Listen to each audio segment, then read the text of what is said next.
Whiskey Thoughts is intended for a mature audience and is not for those easily offended. If this content hurts your feelings, please share it with your friends for moral support.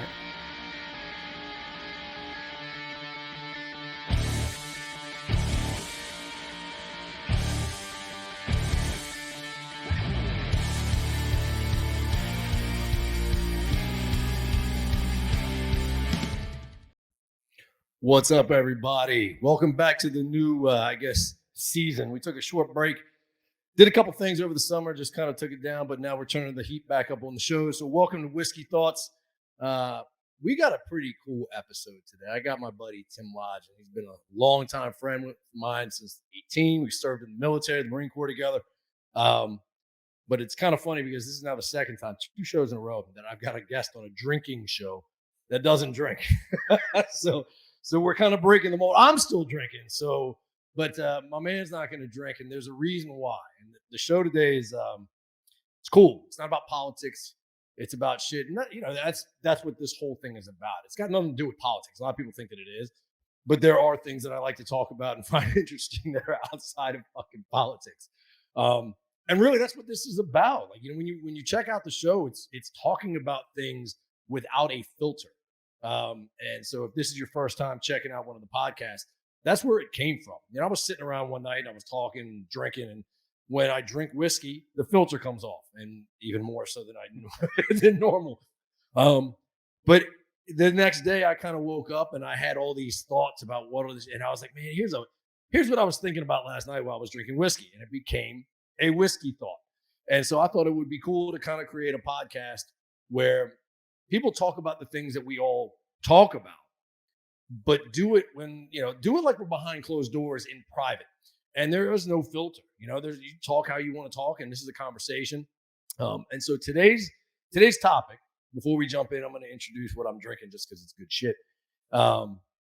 Today's topic is about overcoming adversity, but specifically alcoholism. And so I'm going to let Tim tell you his whole story, his background, but we're going to be bullshitting. But I think there's a stigma to that, and you can probably attest to it. Absolutely. And I know a lot of people that have struggled, whether it be with alcoholism or drug addiction, because it's all pretty much the same shit, right? When you go to rehab, you got a lot of guys that are on both sides of the fence. Both.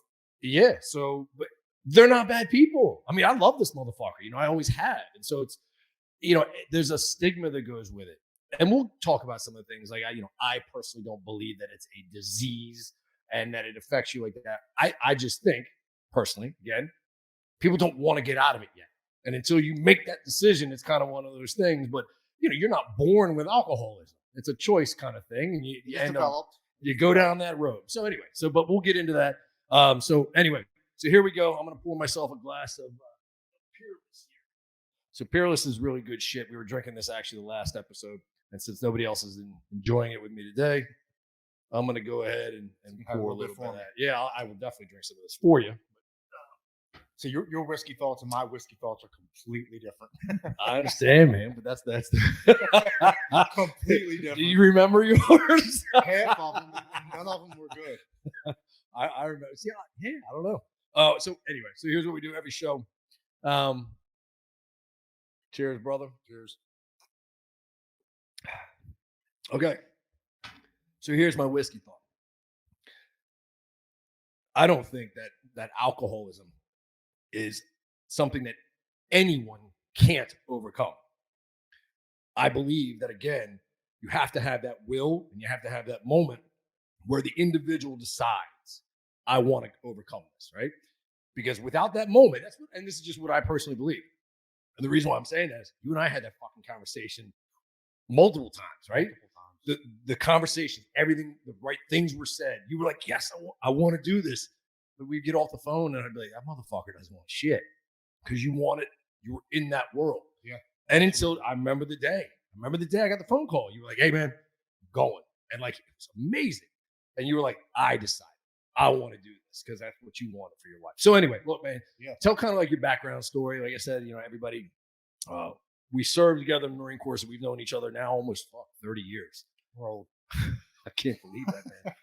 I can't believe that we served 30 years ago. Holy shit. I know, it's crazy. Yeah. So, give give us the background, where you are, and then kind of start leading into, how you got from being the kid that I remember, 18 years old, just, fucking, and you're still the guy that I remember. I am now. That's what I'm saying. Like, you're that guy, but like, how did you get from that kid who had everything, the world in front, young, good looking, strong, ambitious, smart, all this shit. And then you said that basically, I remember your life is fucking almost ended. Yeah. Yeah. Multiple times. Right. Before I met you in the Marine Corps, I was a multi-sport athlete. Yeah, I remember. I played baseball for 8 years, football. I was almost a professional skateboarder. I was a Golden Glove and Junior Olympic boxer. Yep. No drugs, no alcohol at all whatsoever. Well, you're not in good shape, so I don't know how any of that can be true. And no drugs or alcohol. I was never wanted to be in it. My dad was a cop. Yeah. He barely drank. I saw him drink at a couple Is your dad still alive? He is. Okay. 76. Yeah. Yeah. But are you? I'm sorry again. Are your parents still together?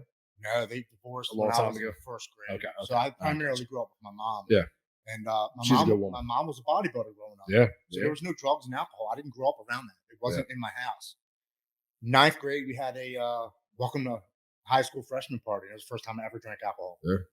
I got completely shit-faced. That's shocking. And I threw up the next day. My mom didn't punish me. She said, your whole weekend's going to be ruined. That's your punishment. Hopefully you'll never drink again. And I didn't touch alcohol again until my senior year of high school. The summer before senior year, I joined the DEP program. Yeah. So delayed entry program. I knew I was going to the Marine Corps after high school. That's what I was doing. I didn't want to go to college. That's what I wanted to do. Yeah. So senior year, I was like, you know what? I'm going to some parties and having some fun. Yeah.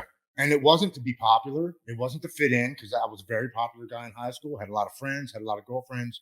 I just thought, let me get this shit out of my system because, when I get in the Marine Corps, shit's you're not doing anything. Yeah. Little did we know. Yeah, you're not going to be drinking or any of that stuff in the Marine Corps. So I started more fucked up in the Corps. So I started going to parties and started drinking. And for me, when I started to drink, my barriers came down, just like pretty much anybody who drinks alcohol. You're more free, you're more open to do things. Started smoking pot, started taking painkillers, started tripping on LSD and mushrooms. Isn't that crazy? That's the first time I did those in the Corps. In the Marine Corps, it was the first time I did mushrooms and LSD. I did that shit in my senior year of high school, and then I tried PCP a couple times in high school. Yeah, that was like superhuman strength. That was some crazy shit. But again, for me, I was like, I'm going in the Marine Corps. You ever smoke crack? No. Yeah, I have, unfortunately. Never done crack. Never did heroin. I've tried cocaine twice. Yeah, back in the day, for me, like, it's when I got out of the Marine Corps, and you shift. Yeah, you're like, all right, which you think is funny, but you get out of the whole, like, I am now no longer an asset of the government. I'm going to go do whatever the hell I want and freedoms. And so I kind of went off the cliff, and then very quickly kind of got back on track and became a normal, just whiskey drinking white guy. That's exactly what happened to me too. But I graduated high school and go to Marine Corps. In boot camp, obviously, no drugs, no alcohol. No drugs at all in the Marine Corps. But once I graduated boot camp and we got to Camp Geiger, that was it. When we got off, we went out. Do you remember the time I got caught with the case of beer in my locker? And they made me, dude, everybody else was racked out. And I had to run. I had to dump the beer and then run to the dumpster. And if I didn't make it back within 60 seconds, I was pushing. Jesus, man. God. What an idiot. What an idiot. Yeah, I forgot about that. Yeah. It was a brand new case of beer. I had just cracked one. And they heard it. And they were like, who's got beer? I was like, oh, man. And then I think it was like the guy next. I didn't know him. It wasn't in boot camp with us. He ratted me out. Did he really? Yeah, he ratted me out. He was like, it's Kessler. Kessler's got beer. Dude, they came rushing down. Like, I mean, you're not supposed to have beer in there, but I mean, it's like either way. But I think I got like maybe halfway through the case. Yeah. And I was exhausted. And those fuckers kept it and drank it. Absolutely. Yeah, they definitely kept it and drank it. Okay, we had enough fun with them. Exactly. Yeah. There's 12 left. Let's get it on. Yeah. But no, man, once we got done, we went to the bars, went to the strip clubs, and we drank. And that lasted pretty much my entire career in the Marine Corps. When we got done, we went out and drank. Yeah. And I get home, and like you just said, the first month was great, man. I didn't have to shave and have to have my hair cut. I could sleep in. Do whatever you want. I didn't have to run fucking 4 or 5 miles a day. The second month, I had to move back into my mom's house. Yeah. Second month came, and I'm like, oh shit, man, I got to get a job.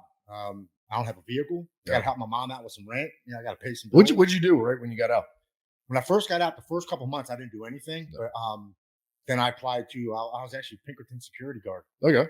For like 2 years. Yeah. It was pretty cool. I carried a gun. I mean, I wasn't making shit. I wasn't making any money, it was right in the line of what you were just doing. Exactly. So, matter of fact, when I first got back, my dad made me take all the police tests. Okay. So I took Maryland State Police, Baltimore County, Baltimore City, and Maryland Transportation Authority. You just didn't want to go that route?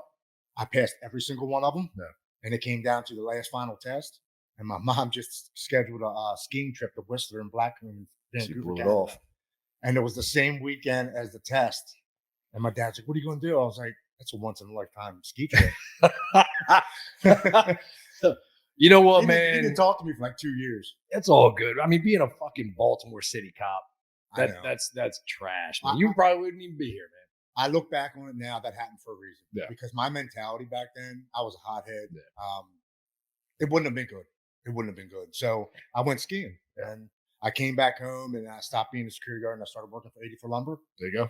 And I was there for 4.5 years. And that's how I got into the carpentry business. And I've been doing that. Yeah, you've been doing that shit for a long time. 25 years almost. So a little bit different. I mean, either I was in sales or an actual carpenter or working at 84 Lumber or running a crew. Yeah. But it's all been carpentry related whatsoever. Now I'm working for the Old Dominion Group. Okay. Not the freight liner, but we do insulation, fire baiting, demolition.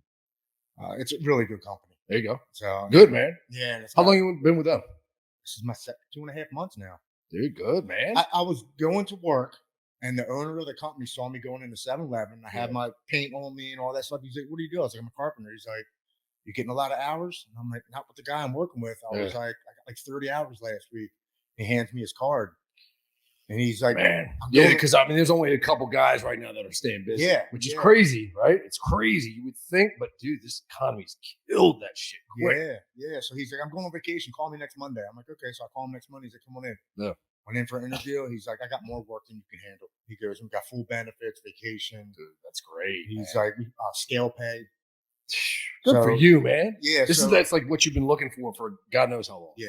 Yeah, they start me out with a base pay, but like 3 weeks ago, I worked at the Baltimore Zoo, and it was $56 an hour. That's it comes and goes, but 3 weeks ago, I was working at the NSA building for 3 weeks. What you ever thought about? I mean, I don't know if like companies like Southland Industry, like huge companies, you know what I mean? Like I know that they. So I know 2 guys that actually work for Southland, and they're both like, buddy of mine, John King. Another shout out, John. Another guy, Mike Jenkins, Big Mike. Those guys, they're so high up in Southland now. And one guy does, I think one guy's a plumber. John's a plumber. So he's like master plumber. But he's now sitting in the trailers. He's like, I don't do shit anymore. He's like, I'm a computer nerd now. Right. Mike's pretty close to that. He's still on site, but he's running shit. But those guys are, constantly busy. Yeah. They built Dulles Airport project, like huge projects. They're like, oh, I'll be on this thing for 2 years. You know what I mean? So it's job security by a long shot. So I don't know. That's assuming how the company is. There you go. Perfect. So a lot of jobs we do it for Whiting Turner. There you go. I just left Aberdeen. I just left. Are they mainly up in that section? Because you live up in. They're based in Virginia. Okay, but they're everywhere. We got like 25,000 employees. Damn, dude. That's awesome. It's a $400 million a year company. It's a huge company. Good for you, man. That makes me happy, dude. And when the guy gave me his card and I went in for the interview, he's like, you're overqualified.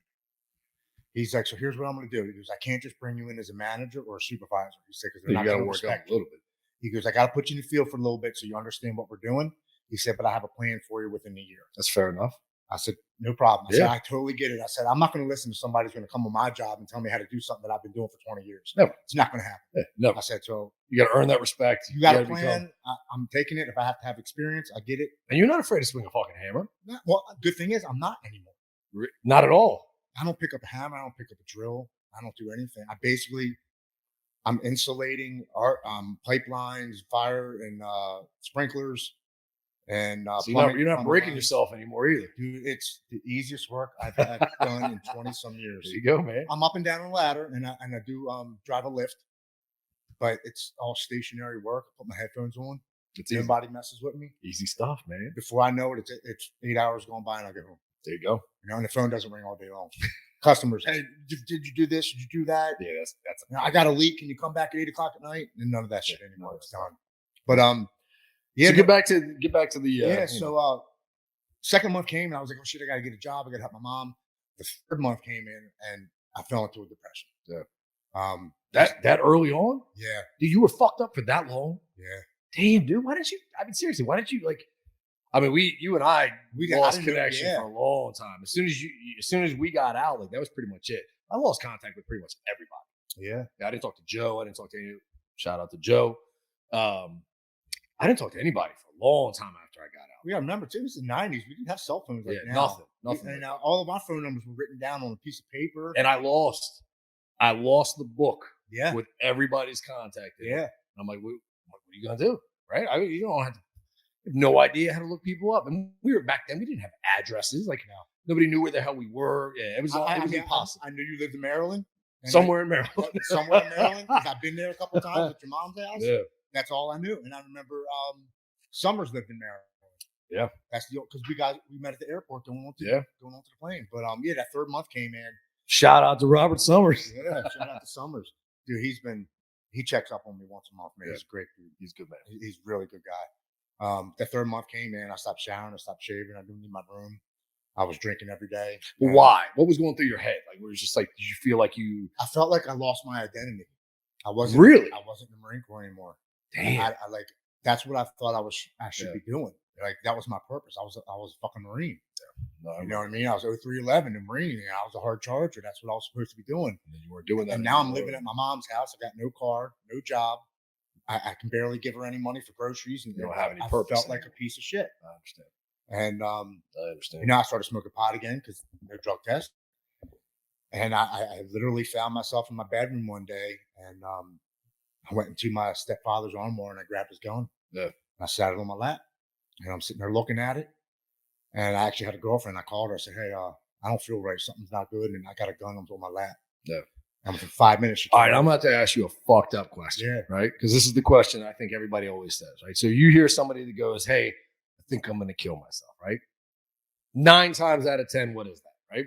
It's a cry for help. Yeah, it's a, hey, look, I really don't want to kill myself, but I need some help, right? Yeah. That's what I've always said, right? Because the people that really are going to go kill themselves, they don't say shit, right? They generally don't say shit. There's no phone call. It's like they might just say something crazy like, "Hey, goodbye," right? Just that's it. No, hey, I'm sitting here, no doing this, because it's like elaborate. Yeah, a buddy of mine. Not to get off topic, he was he committed suicide. It'll be six years. Shit, yeah, it'll be 6 years in January. And he went into work, and literally just got up from his desk like in the morning, went around to all the people at work that he liked and all that stuff, and he really just goes, "Hey," he's like, "Goodbye. I just want to say goodbye." And everybody's like, "What the fuck are you talking about?" Dude goes in the bathroom, straps up, lethal dose, and that's it. Yeah. Fucking killed himself at work. So yeah, so that's what I'm saying. Like there wasn't a cry. He never reached out. Like, you know what I mean? It was never like one of those things. And like, that's the shit that you got to look out for. I had a lot of guilt about that because he was talking to me about it, and I missed all the shit. He was actually at my 40th birthday party, and like, I hadn't seen him for a while, but it was pills. It started with the fucking oxys and shit like that. And that led into the heroin. And he was dropping the, shit's fucked up. I don't know where I'm going. Little hints. Yeah. And it was like, and it wasn't like him. It was outside of his character to be saying stuff like that. But it was one of those things where, he was too proud at that point to say, "Hey, I really need some fucking help. I don't know what I'm doing. I can't do this on my own." And it was that pride thing that got him. And shortly thereafter, because when he was saying these things, he wasn't using, he was clean at that point in time. He was off the pills. He wasn't shooting. He wasn't even drinking. Like he was clean. but he just didn't have the direction. Yeah. You know, he lost his job. Things weren't going great. And he was just like, I don't feel like I'm heading in the right space. And I was like, yeah, man. And he was like, can we hang out? And that was what got me. He's like, can we hang out more, man? He's like, I need you in my life. I was like, dude, of course. Like anytime. And then like I was busy and I never fucking checked up. I never followed up like I was supposed to. Right. And that gave me a lot of fucking guilt, man. That gave me a lot of guilt. But anyway, so like my question really is like, how many times did you ever really get to that point, right? Where you were like, this is, so what stopped you, right? Well, so that my girlfriend came over. She took the gun from me. When my mom came home from work, I told her something's wrong. I didn't tell her I just had my stepfather's gun in my lap. She was freaked out. But she made some appointments, got me to the doctors, and they diagnosed me with bipolar manic depressive. Okay. Okay, I was about 21. And they put me on a bunch of medicine. Okay? But bipolar? Yeah. But I never knew you to be bipolar, right? No. See, I think that's bullshit. That's a whole nother fucking separate conversation. That's a whole nother thing. But that's what they diagnosed me with. I got a bunch of tests. Yep. So, and then, of course, the first thing is that we got to get you on medication. You have a chemical imbalance. It fucking irritates the shit out. That's the first thing they do. So, but I will tell you this: if you are diagnosed with something and they put you on medication, please be honest with your doctors. Yeah. Because I wasn't. I didn't tell them I was drinking. I was smoking pot and I was taking painkillers whenever I could. So everything was. So it didn't matter what they were going to put me on. It wasn't going to work. Wasn't going to work. It didn't matter. So that went on literally from 21 up until 44 until I went into rehab. Yeah. On and off medicines. I will bet you $1,000 fucking dollars. I'll bet you $1 million. You had no chemical imbalance. You did not. You're not a bipolar person. From any account that I know you of, not one. Drugs and alcohol. Yeah. It was everything was fucking me up. Yeah. Nothing was on kilter because I had drugs and alcohol in my system every single day. Yeah. Every single day. So I met my wife. We had our first kid. I was doing pretty good, man. I was going to work. I was still drinking every day, still drugging, but my bills were paid. I was going to work. Honest question: were you drinking at work? No. Okay. I actually never drank at work. So that's good. Because a lot of guys that when you're in that fucking, that's what you're doing, right? Yeah. You're sneaking drinks here and there, doing it. It's weird because I always had something in me that says if I'm ever riding a motorcycle, I'm not going to drink, and if I'm ever having power tools, I don't have alcohol in me. You like your fingers, dude. But as soon as I got off, the first place I stopped was liquor store. Yeah. So I could drink on the way home. I wasn't waiting until I got home. Yeah. I was stopping at the liquor store because I wanted to drink on the way home. So so I, into my 20s, into my 30s, on and off jobs, different carpentry jobs, different companies. And finally at 32, I lost another job. My wife said, "What's going on?" And I'm like, "I don't know. I can't keep a job. And to be honest with you, I really don't feel like working right now." And she says, "Well, what do you want to do?" And my bright ass, I had an idea. I want to fight again. I'm 32. I'm not getting any younger. And she's like, "Well, bills are paid. I'll give you 1 year." What she said, she goes, "I'll give you a year." She goes, "You want a good training? Get some fights, make some money, go ahead." That's a good woman right there. She said, "After a year, you're not making any money. That's it. You got to get a job and let it go. We got kids." Dude, I mean, how many? I can tell you, I would not be given that opportunity. But I also don't think that I would even take that opportunity. Not knocking you. You know what I mean? It's like I'm just like, I wouldn't be brave enough, is what I'm saying.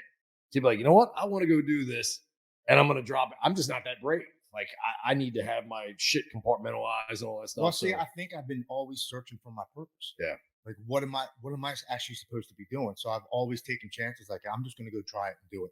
This might be the thing. This might be the thing. This might be the thing. And 1 year ended up turning into 3 years, and I made a little bit of money. I was only making like $1,500 a fight. It wasn't a lot of money. Still fighting, and I was fighting every 4 or 5 months. So you got that space in between the fights. So you're making maybe $10,000 a year tops. Yeah, but I felt as if I had my self-confidence back. I was training. I felt good about myself. My dopamine, my endorphins were up. Like I felt like I was doing something with myself. Yeah. And the last fight, I ended up tearing my rotator cuff. Done. And I go out to the casino. It was actually at Harris Casino in Philly. And I go out, and Jen hands me a beer, and I grab it with my left hand. And usually I'm right-handed, right? And she's like, "Why did you grab it with your left hand?" I was like, "I can't move my right arm." She said, "You're done. That's it." She's like, "You're 35. You're done. Go to the doctors. I have to have emergency rotator cuff surgery. Yeah, you're done. And that started a 4-year-long prescription pill addiction to Oxycontin. Oh, man. Prescribed to me from the doctors. Yeah. And you just never got off. No, and it started with hydrocodones. Yeah. And I go back 30, 60 days whenever my script was done for evaluation. How you doing? I'm like, still in pain. Hydrocodones aren't really doing what they're supposed to be doing. Okay, I'll put you on Percocets. Like, talk to me about what you fucking think about that whole entire shit. Like, how would you change that? Because if you're telling me right now that is the reason, technically, right? There's been 2 points in your life. Yeah. 2 points in your life where doctors fucked you up, right? Doctors, the healthcare system, pharmaceutical industry fucked your life up. One, when you were younger, when you were diagnosed with what we just talked about, some bullshit ass chemical imbalance. Sidebar. Do you remember? I just saw this video the other day because they just came out with a conclusive study that says there is no such thing as a chemical imbalance. No such thing. I really have to read up on that. Tom Cruise, 20 years ago, went on television. You can see the video of him. You know, Michael Knowles from the Daily Wire. Okay. So he did this whole video and he was like, look at this. 20 years ago, Tom Cruise was in an interview and they asked him a question. He went off on this tangent, right? And it was like when you looked at it 20 years ago, you were like, that guy's fucking nuts, right? Yeah. But he was like, no, let's not talk about that. Let's talk about this. And just goes off on this. She's like, I've read the data. I've seen everything. There is no such thing as a chemical imbalance. And our pharmaceutical industry, and like, he just went nuts. He's like, we're prescribing antipsychotic drugs to people who do not need them. And it is changing their personality. And dude, he was almost, Tom fucking Cruise was almost shunned from Hollywood. He was for a while, yeah. But this was because of that interview. Like, couldn't get a job, couldn't get any work. And it was because he went out and verbally spoke out against the pharmaceutical industries, the doctors that prescribe this stuff. And he's basically saying, we're all doing it for money. Yeah, and now, and 20 years later, now they come out and they go, yep, it's pretty conclusive. There's no such thing as a chemical imbalance. So every adult, child that's been prescription, antipsychotics, whatever it is, dude, that shit fucks with your head. Forever. It changes you forever. You're never the same person. Absolutely. So, and again, you just said that now we're talking about endorsement money, insurance money, pushing the different pills. Oh, this pill's better than this. Yep. It's a little bit more, but it's better, push all these patients onto it. They don't care. They make their money. And as long as they're getting their copay and as long as they're getting their insurance and as long as they're getting, well, now it's not so much as it was, but as long as they were getting their kickbacks from whatever fucking company, pharmaceutical manufacturer, man. Dude. And that's exactly what happened. Because after he switched me to Percocets, I go back and he's like, how you feeling? I said, the Percocets are messing with my stomach. They're cramping me up. I can't go to the bathroom. Yeah. He said, put you on oxys. He said, they're not addictive. Because remember when that came out? What movie was that? There was a movie all about this, man. All about it. They're not addictive. We can put you on them and then we can just take you off and you'll be fine. I'm like, hold on, I'm gonna Google this because keep talking. Yeah, sounds good to me. So they put me on oxy, 20 milligram oxys. Okay. I wasn't taking them as prescribed. Yeah. I was drinking a 12-pack of beer a day and taking 8 to 10, 20 milligram oxys. I was feeling pretty damn good. I wasn't remembering shit, but I felt good and I didn't have no pain because I was taking that many pills and drinking. Well, it's called Crisis. Okay. Crisis. It's all about the opioid crisis. Yeah. But it really does get into the doctors, how it came out, how they packaged that whole entire thing. And it was all propaganda, marketing. It's non-addictive. It's non-addictive. Absolutely. But all the data said the exact opposite. Yeah. And so all these doctors went along with it knowing that it was completely fucking addictive. How much were they getting back on kickbacks? Dude, insane, right? They were probably making millions of dollars. Small town doctors, writing these prescriptions. Their whole entire town was hooked on the shit. Crime was going up, all this stuff. All because they were getting fucking money from the pharmaceutical companies. Yeah, and we're talking, this was 2012 to 2013 to 2017. That's how long I was on. Damn, dude. And damn, they had no problem. They have changed a little bit of it now. Yeah. To where if you go in the emergency room, they only give you 7 pain pills. And after that, you have to go see a pain management doctor. Yeah, but those guys are just as bad, I man. was supposed to say, you go to a pain management doctor, you fill out a form, and then they give you a Yeah, prescription. whatever you want. And that's what it is. But I used to go directly to my actual doctor, my personal doctor, and he would just give them to me. Now he can't. But now that's why you see fentanyl, right? Oh God, yeah. The shit on the streets, man. Like, the amount of oxys that are outside of the normal pharmaceutical world is insane. I am so glad I don't do pain. I don't do anything anymore because I don't care even if you're buying weed off the streets. You have no idea what it is, man. And one little piece of that can kill you. You have no idea what it is. But no, man, it got to a point where I got scared. Yeah. I'm like, I'm drinking 12 to 18 beers a day. I'm taking 8 to 10, 20 milligram oxys. Yeah. I'm going to go to sleep tonight, not wake up tomorrow morning. Yeah. I'm like, because this is how it should happen. That's how it is. I'm going to take what I take every single day, and my body's just going to say no, just shut down. And did you ever get your heart rate tested, blood pressure, anything like that? Not until I went into rehab at 44. Because I can imagine. I can imagine how low your heart rate was, right? If you're taking that amount of fucking pills, and you're drinking amount of alcohol, like that's just what it is. Your heart rate just goes. I mean, because that's what it does, right? It lowers it to a point where it's like you're beating 15, 20 times a minute, right? If my resting heart rate was 55, 60, yeah. Like, I mean, it's to a point where how are you waking up? And I've had a bunch of guys, good buddies of mine, die from that shit. Yeah. Buddy, same thing. Came home, drunk, took a bunch of pills, went to sleep, never woke up. Well, I don't know if you've heard actually all of my story, but I got to the point where it scared me, man. Yeah. I was like, I'm going to die. And my addictive personality stepped in. What part is this? Because you went to rehab 2 years ago. Yeah. Right? February of 2020. March 5th. March 5th. Okay. I thought it was the end of February. So 2 years ago, 2.5 years ago, you went to rehab. Yeah, this is 2017. Okay. So, all right. So still you had enough time. I had 4 more years of drinking after this part. But I was like, man, I'm going to die. I got scared. Yeah.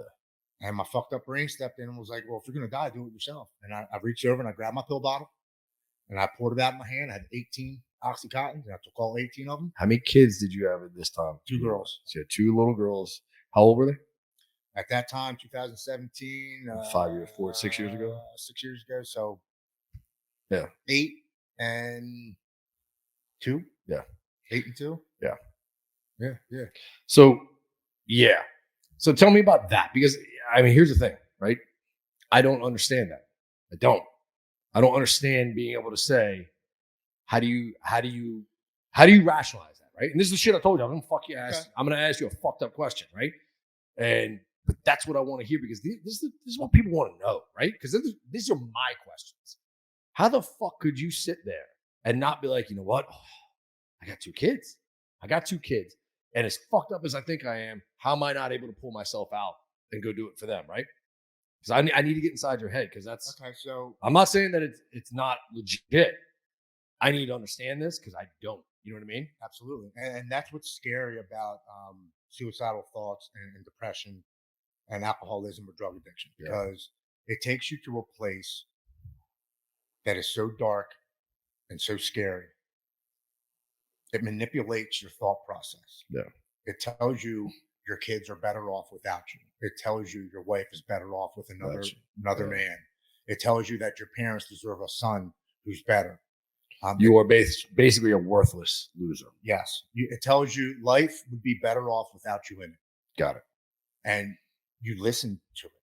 And that's what is scary, because I didn't realize until I got into rehab and I started working on myself and reading and being more sober that it all basically comes down to mindset. 100%. It all basically comes down to what you tell yourself is what you believe. And I always told myself I was a piece of shit, and my kids and my wife and my family were better off without me. Now, see, here's the interesting thing that I find about this, right? Because here's what I was trying to get at. Like, I had an idea, right? Because I know who you are at the core, right? I know who you are at the core.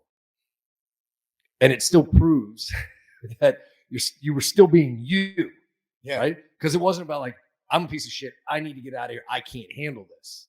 It was, I'm not doing what I need to do for these people that I'm supposed to take care of, and I'm failing them. Yes. I'm letting them down. And so therefore, I'm not doing this for me to get out of this. I'm doing it so that they can actually have a better life themselves. Yeah. It's the pain of disappointment. Yeah. Do you that I think couldn't- that's I with couldn't- do I you think couldn't that that's bear. with most people, or do you think that that's just you? Well, no, I believe that's indicative to a lot of people because You've you know, talked to a lot of these people. I've talked to Yeah. a lot of them, and a lot of it has to do with they're embarrassed. Yeah. They're ashamed. They think they're alone, that nobody understands what they're going through. How can anybody possibly understand the pain that I'm going through? Yeah. They don't understand it. When the fact of the matter, all of our circumstances, all of our everything that damn we're going through close. could be different, but we're all thinking the same thing. The core. I don't want to burden anybody with my problems. Yeah. I'm embarrassed. I don't want anybody to understand or know what I've been doing. Yeah. You know, I'm ashamed. I'm ashaming my family, my name, my kids, my wife. You know, I just want the pain to stop. The pain that we have induced on ourselves. Yeah. It's not pain that just comes upon us. It's everything that we've done leading up to that point brings this pain that it's so unbearable that you just want it to stop. Yeah.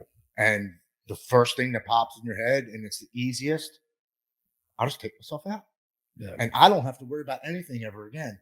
That's But the then- selfish part. Yeah, but then all of your family, your friends, everybody has to think and remember that and live with that for the rest of their lives. Yep. You know, so now I took all 18 of them. I went into my refrigerator, I grabbed my 12-pack of beer, I slammed all 12 of them in 45 minutes.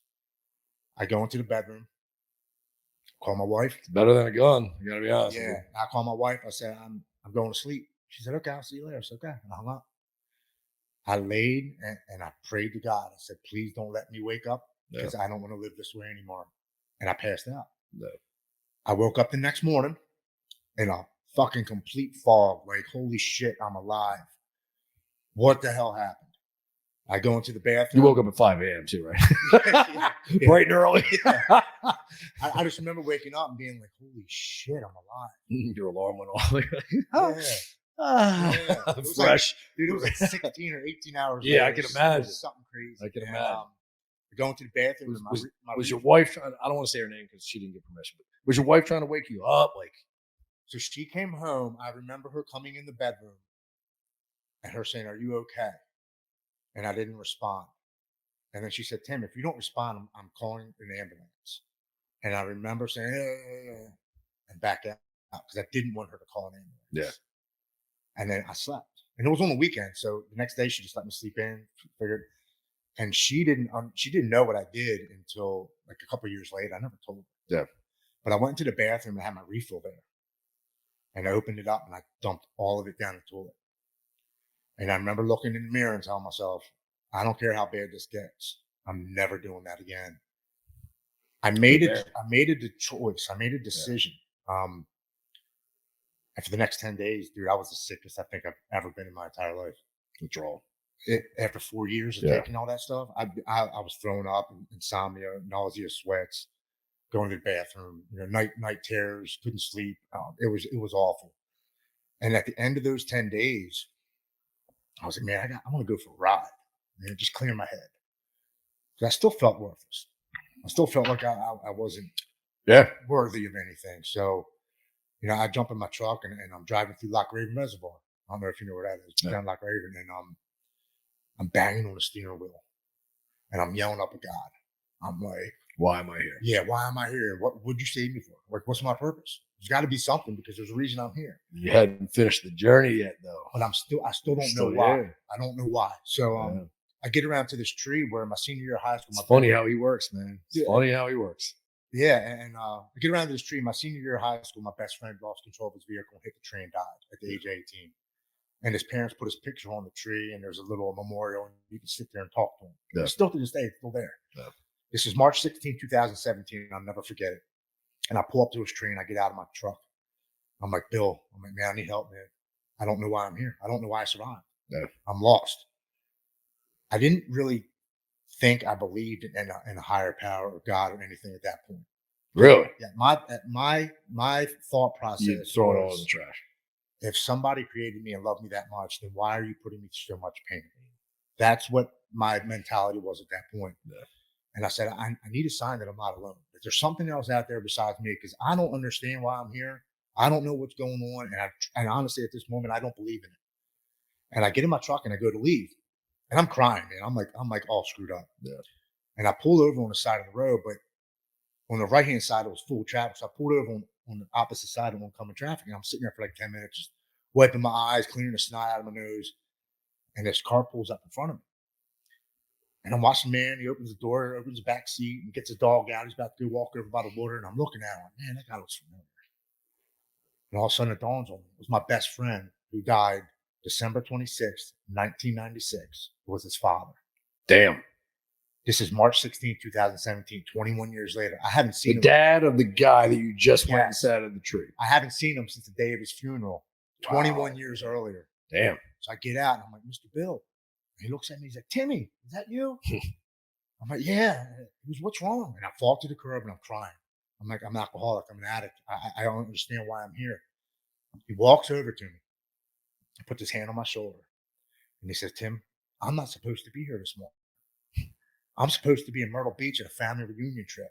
My wife came to me in a dream last night and told me to come here and walk the dog at 10 a.m. this morning. He said, I think I was here to see you. I said, Mr. Bill, I just stopped at Billy's tree and asked him for a sign. There it is. He's like, you're being watched. You're being protected. There's a reason you're here. Everything's going to be okay. And I go to leave the park and I got like all this energy. I'm like, hell yeah, I'm being okay. You're standing up, man. Yeah, I'm like, it's going to be okay. I'm all right. Yeah. Nothing's going to happen to me. And just like that, my alcoholism says, you're right. Nothing's going to happen to you. So you can continue to drink because you're being watched and you're being protected. Oh, man.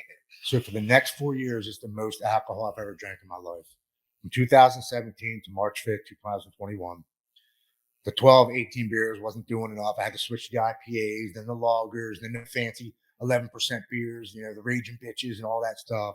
I was still drinking 12 to 18 of them, which is double of a Miller Lite or Killian's or whatever. Yeah. But I was missing something, because I'm not taking pain pills now. I missed that hot, warm feeling that the pain pills gave me. So my bright idea was, you know what? I'm going to start drinking some whiskey. As soon as I started drinking whiskey, I had that warm feeling that was almost immediate. And I was like, holy shit, that's what I was missing. It's good stuff. So, I wanted some flavor because, I tried Jack. I tried some different other, whiskeys. I ended up drinking Fireball, That was it. Fresh breath, man, And my thing was like, I like the candies and this is whiskey. Fresh breath. Shit. Okay. So, I started off with just drinking like 4 or 5 of them a day and my 12-pack. The little, you're talking little airplane bottles, yeah. And the reason I chose the airplane bottles is because I didn't want to have a big bottle around the house. I didn't want my wife to know how much I was drinking. Easy to get rid of. I could drink it, throw it out the window, hide it in my sock drawer, put it in the medicine cabinet, put it in the kitchen somewhere. I could hide them all over the house, outside, underneath the deck, wherever I wanted. And that was my thinking. I can drink as many as I want. Nobody's ever going to know because they're small and I can just throw them right away. So then it got to the point where I was like, I'm not drinking any beer anymore. I'm just going to straight drink whiskey all day long. So I'd stop in the morning before work and I'd get this is 2 years before I went to rehab. I actually started drinking at work. That was the first time I ever started doing it. I stopped at the liquor store and I get a sleeve of Fireball, which is 10 of them in a pack. I'm familiar. Yeah. I would finish all 10 of those by 1 o'clock in the afternoon. Little shot here, little shot there. 45 minutes. I take a shot. At 3 o'clock, I get off. I stop right at the liquor store, get 10 more. I had 5 of those down before I got home because I had about a half an hour drive. All 5 of those were down before I even got to the front door. At 8 o'clock, those 10 were done. And I go back to the liquor store and get another 10. I was drinking 25 to 30 miniatures a day. And one day I was like, I wonder how much alcohol is in that. One of those Fireball whiskey miniatures is 2.5 shots. Yep. So I was drinking upwards of 65, 80 shots. It depends every single day for 2 years. And I just got my new truck. And I was like, I'm going to the liquor store. My wife's like, okay, be careful. I remember this. Come back, walk in the front door. I was like, I hit something. So what do you mean? I was like, I'm not dealing with this shit. I'm going to bed. I go to bed and I pass out. The neighbor's car. Oh, yeah. I backed into that. Never told him about it. Oh, sorry. Yeah. What I just said, you'll never see this. No, trust me, they'll never see this. We're completely two opposite. We'll human never beings. see this. Never. Yeah, I did back into my neighbor's truck. I did. But I still feel bad about it, but they got it fixed. It's all Yeah, good. write him a little note. Yeah, I'm sorry. my truck was fine. But I walk in the front door. I'm like, I hit something. I ain't dealing with the shit. I'm going to bed. Yeah. And I go to sleep. And I wake up like a good alcoholic. Hey, good morning, babe. I'm going to the grocery store. You want some milk, bread? What else we need for breakfast? Yeah. And she looks at me and she says, how you going to do that? I said, in my truck in the driveway. She said, Tim, go outside and look at the truck. Ooh. So I go outside. My side mirror is gone. My front passenger tire is up underneath the bump. I don't know how I drove it home. The liquor store was only a block away from my house. I think I was like, oh, shit, I got to get this in my driveway. Yeah, quick. And I drove it home. And I'm like, what the hell? And she pops out the front door. She's like, you don't know what you hit, do you? And I said, I have no memory. Yeah. She said, you could have killed yourself or somebody else. She said, you can't stay here anymore. Gotta go. She said, I don't want you by the girls. I'm done. This is call somebody. Yeah, I remember this. Yeah, go somewhere. So I call my buddy. I'm like, hey, man, can I come to your house for a couple of days? Let some shit blow over. Give her a couple of days. She'll let me back in 4 or 5 days, and I can continue my life. I get to my buddy's house, and he's like, well, shit, man, your wife kicked you out. We might as well go to the bar. Might as well do it upright. I said, you know what? You're right, because now I got a legitimate excuse to go to the bar. My wife just kicked me out. That's a hell of an excuse. Let's go get shit-faced. So I go to the bar, get completely shit-faced. And this is less than, not even a half a day later, 12 hours later. I'm leaving the bar and I rear end somebody. And I get out, and a guy had a truck with a tow hitch on it. Thank God. And I get out and I look, I was like, your truck's okay, man. He said, yeah. I said, are you okay? He was, yeah, I'm fine. I said, good. And I slapped him on his back and I got in my truck and I took off. Whole front of my bumper's all smashed in now. I was going to jail if the cops were coming. They were impounding my truck. It was going to be, I was like, I wasn't dealing with any of that. So I actually backed off on Joppa, jumped on 695 and took off. How'd you fixed your truck though? Called AAA that day. They came and put my spare on. I said, I said, screw the side mirror. I can live with that for a little bit. Good. So I put my rim and tire were all bent up and jacked up. So they just came and put my spare on, which got me out of the house. So I jump on 695 and I go back to my buddy's house. I'm like, dude, I got to go be by myself. I can't stay here. Yeah. He's like, you sure? I'm like, yeah, I just want to be by myself. I don't want to talk to nobody. I don't want to deal with nobody. I just want to go think about everything. And I leave his house. I stop at the liquor store. I get 10 more miniatures. And I go over to the White Marsh, by White Marsh Mall, the park and ride by the White Marsh Mall. Yep. And I sit there and I turn my phone off.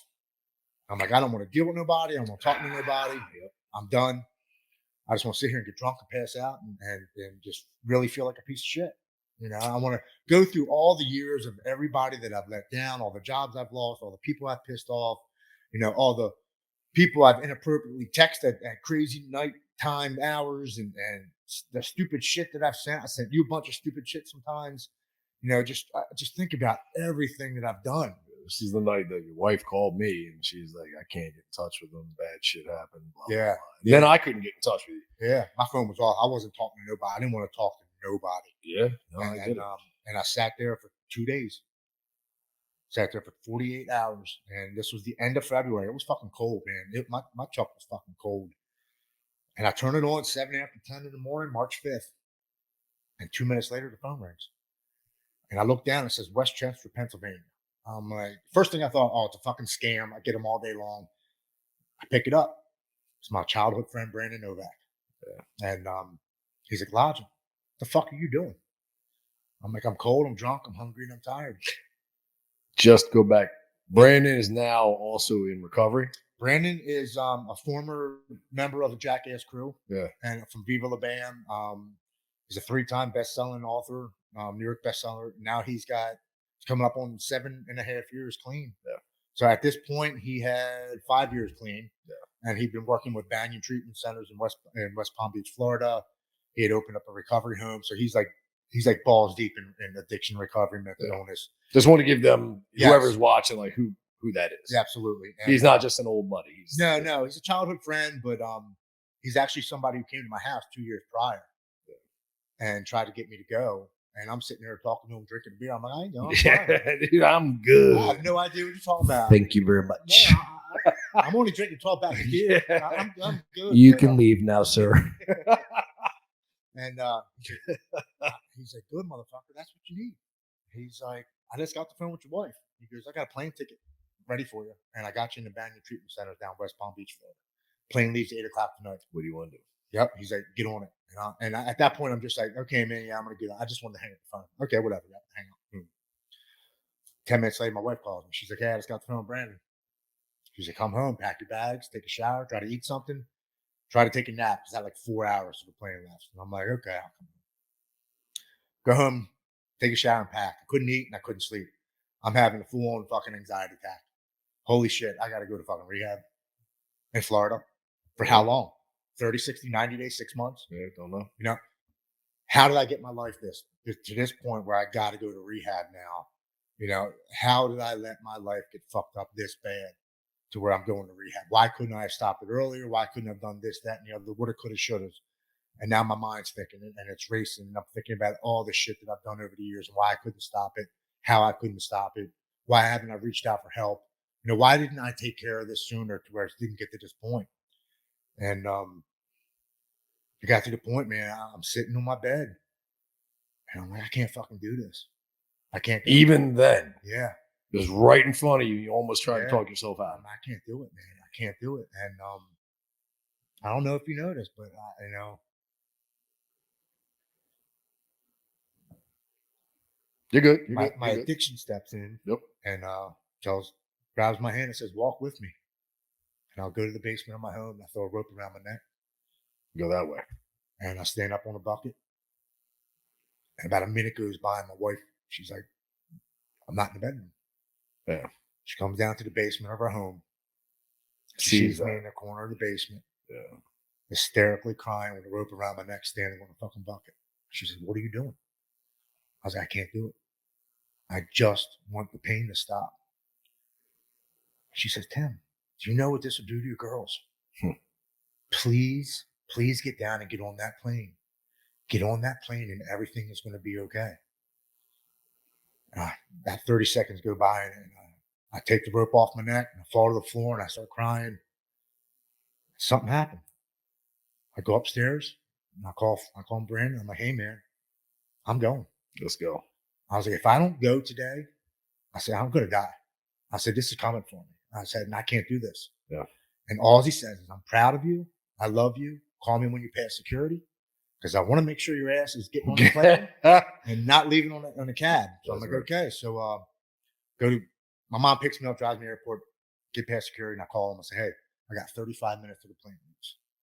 And all he says, I'm proud of you. I love you. You're about to get back everything that you've ever lost times 10. That's right. And he hangs up. Simply just hangs up. Dude, when I go to sit down at this seat at the airport, waiting for them to call me to board the plane, as I sit down in this seat, I get this overwhelming feeling that comes over my entire body. It was the same warm blanket feeling that alcohol and drugs gave to me. But this feeling was completely different. Yeah. As I sat down and this feeling came over my body, I got calm. My nervousness went away, my anxiety, my panic, my fear, my doubt. Everything felt like it just completely left my body. That's God. And I hear this woman's voice in my head, which I've never heard before or since. And she simply says, everything is going to be okay. It was the most amazing experience I've ever felt in my life. Yeah. I completely believe I had a spiritual experience and awakening at that airport. 100%. When I got to rehab, man, I went full. Were you tingling? Dude, it was just everything felt warm and it was a warm, like I hit my funny bones on my body, going completely down my body. All right, you ready for this? The reason I'm asking this, so I told you before about my buddy that killed himself. Yeah. Right. All right. So it's, I don't know, 4 years ago, maybe a year or so after he passed. And like, I was pretty upset and carried a lot of guilt for that. Whether it was warranted or not, irrelevant, but I carried it. And so I was asleep, and I was actually, that night I'd fallen asleep in my son's bed, and I was by myself, and I had been dreaming about, I can't remember what exactly I was dreaming about, but I know that I was asleep. And then I know for a fact that I woke up, right? I woke up because I can tell you that the dream broke. And then I knew where I was. I knew that I was in my son's room. I was cognizant of all of this, okay? But I wasn't awake, if that makes sense. Okay. But I knew that I was still laying down. I could tell you I'm facing my son's window. I'm laying on my right side. Like I can tell you details that transition from when I was going through this to when I actually know that I opened up my eyes, right? Okay. So I came out of this. And as soon as I came out of it, like this feeling, it was like, you ever been shot up with Dilaudid? Yeah. Okay. And it goes in and it's like, it just spreads over your whole body. Yes. You're like, oh my God, warm, tingly. Yeah. And you can literally feel it going through every part of your body. I had that feeling, that same feeling that you just described in the airport, right? And it was, my senses were like at peak levels. And I'm sitting there and I'm like, what the hell is going on? And for some reason, I remember saying this. I was like, Ali, is that you? Like, I knew he was standing there. Really? I knew it was him. I knew he was there. And then that same exact, I wasn't saying it. I wasn't saying it, but I heard it, if that makes sense, right? Yeah. It wasn't audible in my ears. It was like an internal voice. And it said, don't worry. Everything's going to be okay. I couldn't move. I was basically like laying in the bed, just like I couldn't open my eyes. I couldn't do anything, but I was just laying there. It was the best I think I've ever felt in my entire life. It was an amazing feeling. Ever. Yeah. Right. And so then like this lasted for maybe 20 seconds. That's it. 20 seconds. And then as soon as that happened, I opened up my eyes and I'm looking in my son's room. So I know that it went from here to here. And when I broke my dream, I knew exactly where I was. I knew exactly where I was going on. And I opened my eyes because it was like I wasn't able to prior to that. So, dude, I 100%,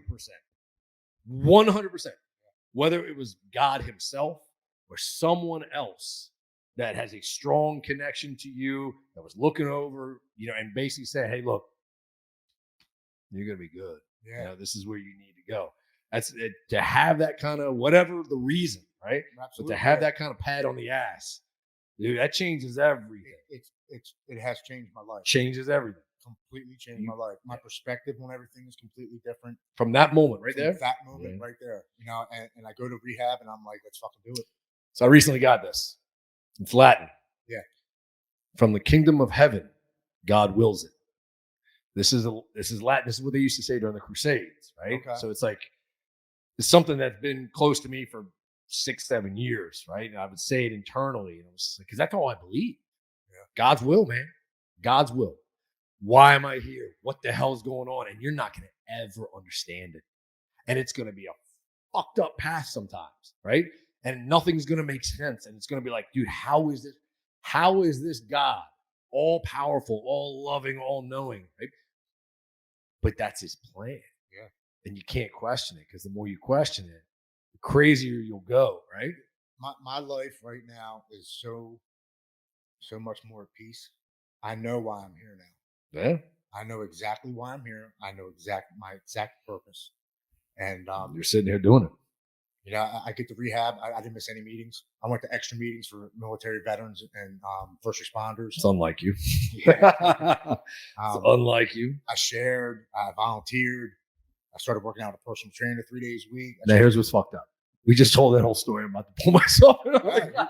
Hey, you're good. I don't take any pills. I might drink whiskey. I don't know.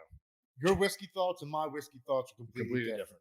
My whiskey thoughts have me wanting to kill myself, and mine make me laugh and talk about good shit. It doesn't matter. That's what it did to me. I got you, man. Trust me, I got you. I know that I can't do it anymore. Well, I've never looked down on anybody. Yeah, like never. Like there's no sense in trying to even justify looking down on somebody. Like that's their own shit. And again, I do not believe, and I'll say this again, I don't believe it's a fucking disease. You don't have to agree with me, but a disease is something that you contract, right? A disease is something that you actually, that comes into your body that you have no control over whatsoever, right? But if you're talking about it, if you distort the definition of disease, right? I can understand why people might call it that, right? I can understand. But again, I learned a lot about your story today, which is awesome. Yeah. I blame the fucking doctors. And I'm not saying that you didn't have a part in it, right? I mean, you absolutely did.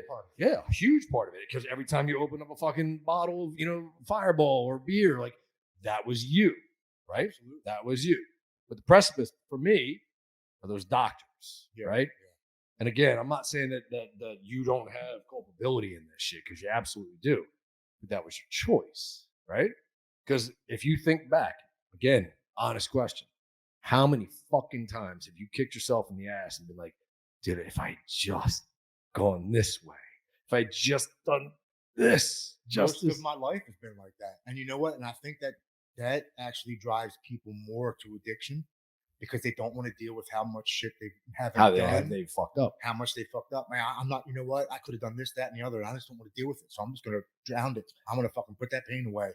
And then before they know it, years go by and they're still doing the same thing. And they're not dealing with what they've done. The foundation of reality is pain. Okay. Yeah. The foundation of reality is pain. And Jordan Peterson actually said that. And he was like, there's more to it, but it's when you think about it, like, that's the realest emotion that you can get. And so that's why he said the foundation of reality is pain. There's nothing more real than pain.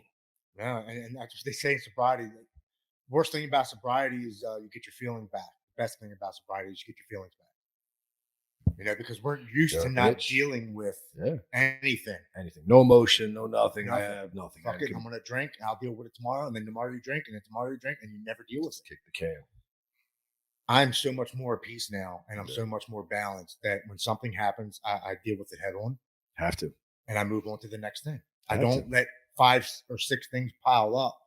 And then I'm like, oh shit, I got to deal with 5 or 6 things now. No, it's each individual thing that comes up. We're taking care of it right now. And that's it. And we're moving on to the next thing, because there's always going to be that next thing. Always. There's always something else coming. So, I get home, I do my 90 and 90, get a sponsor, did everything they told me to do. Yeah. And, you do a lot of speaking engagements now. Like, you're on a shit ton of these. This is probably the least watched podcast that you'll be on. You are number 70. There we go. I would have loved to have been 69. But the last 2 people. I'm sorry, man. I'm sorry. That was a bad joke. The guys before I did this, I had to throw it out. Their podcast. Had the shot. Yeah, I saw no danger. Had to take it. Their podcast is called Sober But Not Mature.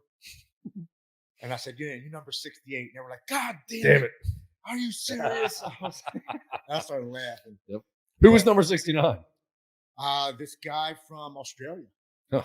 And he didn't have our mentality. Yeah. It's a very chill. Oh, you're 69. That's very cool. Moving on. Yeah. Like, didn't even think. He's probably never done in his life. Think about anything that we were.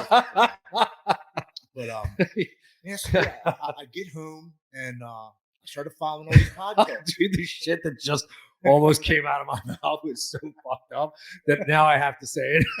Say it. He only sucks dick missionary. He doesn't suck dick 69. Oh, that man. very well could actually that, my friend, that is why you watch this show, ladies and gentlemen. Because of the shit that comes out of this guy's mouth. Yeah. So, anyway.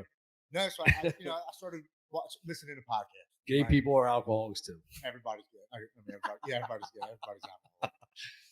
Yeah. All right. So tell me this. So now you're on this mission, and I get it. I love it. I absolutely love it, man. I think that it's fantastic, and I think that you have actually found your calling.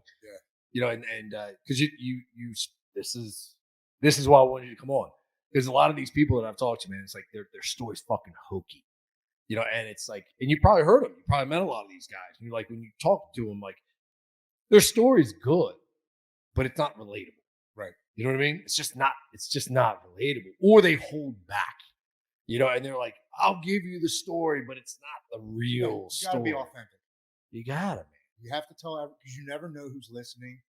And even if this whole podcast doesn't ring a bell to somebody, maybe a sentence, maybe a word that we say, something in there might just click what they need to hear that day and could help them and change their life. So you went exactly where I was trying to go. Yeah. So somebody's listening right now, right? Absolutely. You have no idea who they are, that you've never met them. I've never met them. And they're sitting there and they're like, dude, this is where I'm at, right? What do you tell them? What do you tell them right now so that they can get to where you are right now? If you're in a place of addiction or mental illness or having suicidal thoughts, don't lose hope. I lost hope and it almost cost me my life. Yeah, but that's what I'm saying. What if they do lose hope, just like you did? Right? Yeah. Well, how do you get to where you are? What's your advice, right? Because it's easy to say, and I'm not trying to fuck with you, right? No, I want to. Yeah. I'm not trying to fuck with you and be like, oh, don't lose hope. That's so fucking cheesy and hokey to say, right? Trust me. Because how many fucking times did I call you and be like, bro, this is not you. Smack you around. Because you know me, I'm not like a fucking rah-rah cheerleader. Like, dude, what the fuck are you doing? Did my conversations, and you can do No. That switch that finally flipped in my brain, that can happen for everybody. Of course it can. So let me ask you this. Had Brandon Novak not done what he did, where would you be right now? I think it was an accumulative thing of events. Me wrecking my truck twice. Yep. Me sleeping in my car for 2 days. Yep. My wife kicking me out. Yeah. And that phone call. It was 5 things. So I'm saying, so take the phone call away. Right. Everything else, right? But there's no phone call from Brandon. Where are you right now? I may not be here. Are you dead? Probably. Okay. So here's what I'm saying. Because this is what I picked up out of all of this, right? All the shit. Because if you're, and I'm not trying to tell you what to say or what to do, because you got an audience now. You talk to a lot of people listen to what you have to say. This is what I picked up out of today. And I'm not a smart person. I'm a stupid white guy that likes a lot of whiskey. So that discredits me on so many levels. So there was countless times, right? So I had conversation after conversation with you. And I kicked you in your nuts and I smacked you in your face. And it wasn't friendly shit. And I was like, what the fuck? You're better than this, dude. And I told you 1,000 times, I was like, I can sit here and I can fucking preach to you. But until you want to do this for yourself, no one's going to be able to help you. Remember how times I said that, right? 100%. Okay, so the only thing that I did not do, and I thought about doing, but I was like, it's not my fucking place, right? It's not my place. I wasn't close with your family like that. Like, I couldn't have just bought you a fucking ticket and be like, hey, guys, I'm taking your husband. Good luck. Like, the fuck? Like, nobody would do that. But that's what needs to be done. Because you're never going to make, the vast majority of people that I've talked to that have true addiction, right? They're never going to go and be like, hey, guys, I need to go to rehab. That's the worst place that you can possibly think of going when you're in that spot, right? Absolutely. And it's the best place. It's the best place. And that's the most unfortunate thing about people that are deep in their addiction. Yeah. They know they need help, but they don't want it. Because they know what has to get done, but they don't want to do it. The pain, the realization. You get comfortable being in the pain. Yeah. And 30 days is a fucking eternity. Oh my God. You're like 30 days in rehab. Like that's 30 years. Yeah. Right? It's like 30 years when you're sitting on the outside. You're like, how do I go without a drink for 30 days? Yeah. How do I go without my pills for 30? Whatever it is, that's your thing. But so I got to tell you though, I haven't thought about drinking. I haven't had an urge. Yeah. I haven't had dreams. I think whatever happened to me at that airport, that was it. That was it. I got you. No, that's great. Dude, listen, I can't tell you. I can't verbalize how proud I am of you.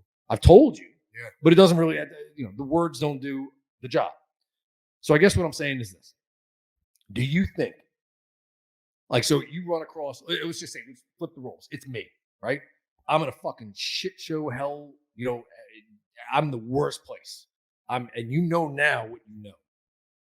Do you just go, hey, Dora, listen, I've been there. I know what's going on. He's not ever going to get to where he needs to be. He's never going to make it there. We need to basically just grab him. We need to buy a ticket. We need to make sure that he gets on that fucking plane. And you need to talk to him because you're his wife, because that's it. And you got to use yourself and you got to use your kids. And you got to make sure that he understands, because if he doesn't do it for you guys, he's not going to do it for anybody else, right? And so if you can't convince him to get on that plane for you. He's gone already. He's gone, and it's just a matter of time. So, do you think that that's how you save somebody now, or what do you do?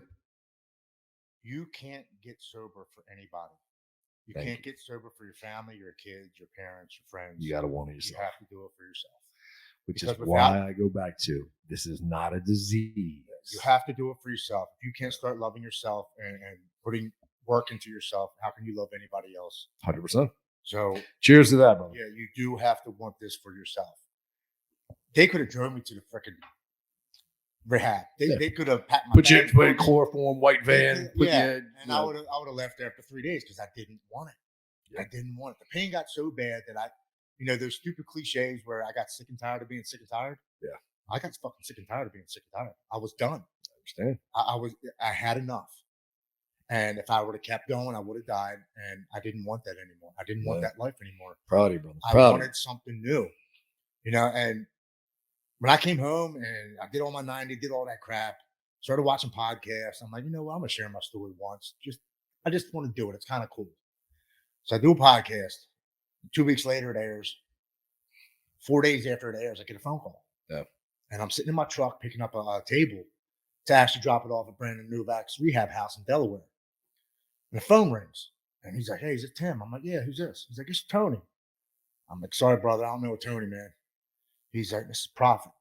I'm like, from the Marine Corps? He goes, yeah, we served together in 1995. It's 2021. I haven't heard that name in God knows how long. Yeah. And I'm like, how'd you get my number? He's like, through Facebook. Is it cool that I called you? And I said, yeah, what's going on? You don't sound too good. Prophet, Jesus. He's like, I've been addicted to painkillers for 18 years. He said, I've lost jobs, marriages, kids, everything. He said, but I listened to your podcast 4 days ago. He's like, and I live in Ohio. He's like, I'm 4 days sober, man. He's like, after 18 years, he said, you gave me hope and strength and courage to change my life.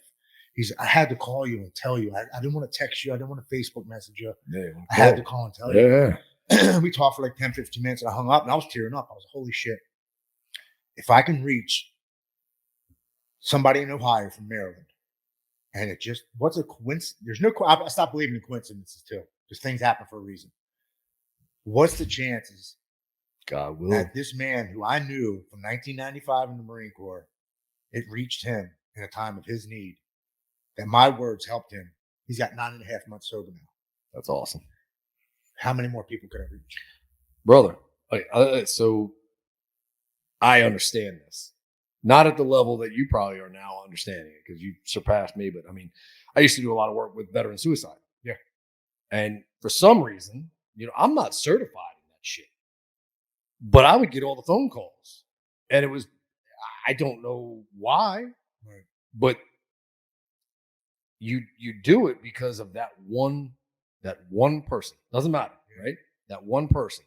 And that's all you need, is to just make that difference in one life. And so I commend you. I take my hat off to you more than you can possibly imagine. I think that you're doing fantastic. Your story's awesome.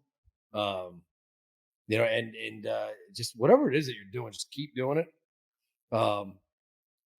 And remember that there are people that are listening. Absolutely. Yeah, there are a lot of people that are listening, because the vast majority of people, right? The vast majority of people, they got their issues. Everybody's got their problems. Everybody's got problems. It may not be alcoholism. It may not be drug addiction, but everyone has their issues. And so the levels of severity, right? Is it destroying your life? Who knows? Maybe it is. But the point being is that it's all the same. All the same. When you get to the bottom of the barrel, there's only one way out. There's only one way out of the barrel, and it's all the same. It doesn't matter what puts you in the bottom of the barrel. The only way to get out is exactly what you and I just talked about today, man. Yeah. So that's good stuff, man. That's good shit. Really good stuff. Yeah. Anything else you got? Anything else you want to add, man? Yeah, I mean, I work with 2 nonprofits now. The Overwatch Collective. Yeah. There are 2 actually former Marines. There you go. Terrible people, I'm sure. Yeah, no, they're assholes.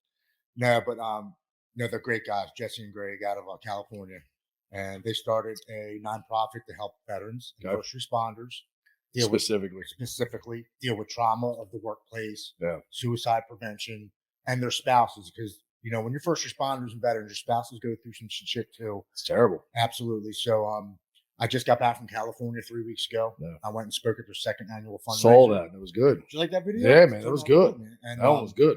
we raised $65,000. Nice, dude. And we were able to help 11 people get into facilities. So that's where the funds go. It goes right back to Airplane tickets, the rehab, doctors, the rehabs, the psychology, whatever they need. If they need a rent paid for a month because they're going away to the it's doctors, just for that. whatever. If they have an employment and their insurance doesn't cover it, we cover everything to help them get their help. So if somebody's in that situation, they're a veteran, first responder, they're having these feelings, is that who they should contact first? Absolutely. The website's theoverwatchcollective.com. You go in there and it says the overwatchcollective.com. Overwatchcollective.com. That's what we feel is if we're overwatching. Yeah. But I just want to make sure that THE was in there. THE, yeah. And it's a collective effort. We all help each other. There you go. So they're great group of guys. I got to go out to California and do that. And I work with a company called Rockstar Testimony. It's another 501c3 nonprofit. It's for mental health and addiction. We do peer support. I run a men's mental health and addiction Zoom meeting every Thursday at 7 p.m. Eastern. Anybody can join. It's free. You just click on the link off of loveandlighttotheworld.org. Is that local? It's local. Yeah. But is it only local? Or no, it's United States. Okay, cool. There you go. It's Zoom. So anyway. I've had people from Australia, UK, and but I do the men's mental health. There's ones for battered spouses, women's PTSD, but I do the men's mental health on Thursdays. Nice. And we talk about anything and everything. Yeah. There's nothing off the table. We just try to be we don't try to be rude to each other. So if somebody's speaking, we mute. I'm sorry. Yeah. I don't know why I found that to be funny. So we don't try to be rude to you. I mean, we are, but we don't try to be. There's a lot of crosstalk, and there's a lot of people who have opinions when somebody's talking. I can imagine. So we're like, mute yourself so this person can get what he has to get off his chest. Yeah. When he's done. Everybody's got a fucking opinion. Everybody's got an opinion. So we try to be respectful for each other.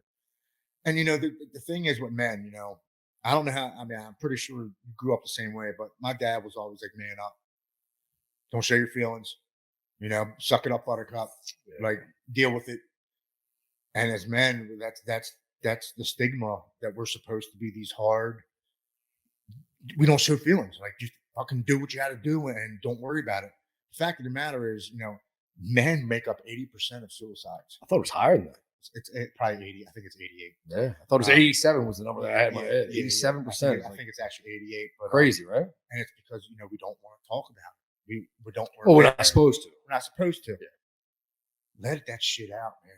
Even if it's to your buddy. If you're going through something, well, that's a different story, right? Like the world doesn't want to. What is that Chris Rock thing, right?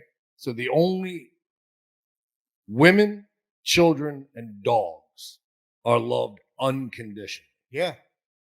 Women, children, and dogs are loved unconditionally.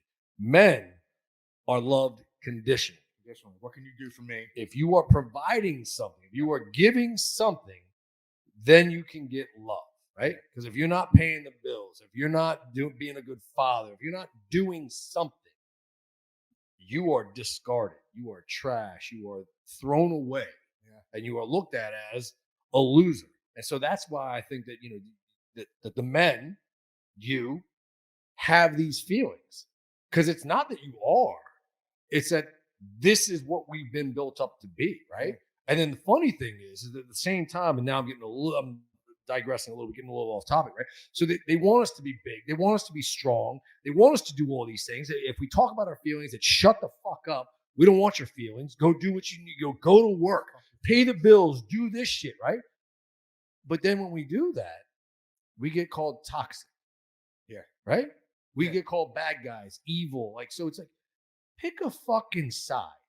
You know what I mean? Like, because if you want us to shut the fuck up and do all these things, and like when bad shit happens, you call guys like us. Yeah, right. Right? You're not calling the fucking beta guy with a man bun. Like, that guy's not showing up. He's drinking a soy latte. Right? It's like, you want the guys that you call toxic. That's who you call when shit goes bad. But you can't have your cake and eat it too. Right? It's like you can't shit on these people. and make them and turn them into these hard, like emotionless people that are supposed to bottle up their feelings and then expect this out of them. Like it doesn't happen. There's definitely a stigma there. Huge, right? It's like the fact that you just said that. I read something the other day. It was like when a guy meets a girl and he's talking to his friends, like, is she pretty? Does she have a good body? Is she funny? Is she nice? What's his job? How much money does he make? And then when a girl meets a guy, she's like, "What's he do? First, what's he do? What's he do? Is he a provider? Yeah. Is he a provider? Like, but that's nature, man. Like, I mean, just go back to the primitive days. What did the men do? They hunted for food. Brought food in. Yep. We brought the food in. Shelter. We brought the food home. The women took care of the children, and then they made the food. Yeah. Right? That is biology. That is DNA. That is how it is. Right? And so those things are still ingrained in humans. We're trying really hard to get rid of that shit. Yeah, really hard. But it's ingrained. And so unless you change in some way, shape, or form the DNA, right? Unless you really start getting in there and fooling with things, tweaking things. Like they try to. Like they are. Like they are. They are, yeah. Fucking pronoun nerds and all the other fucking bullshit right now.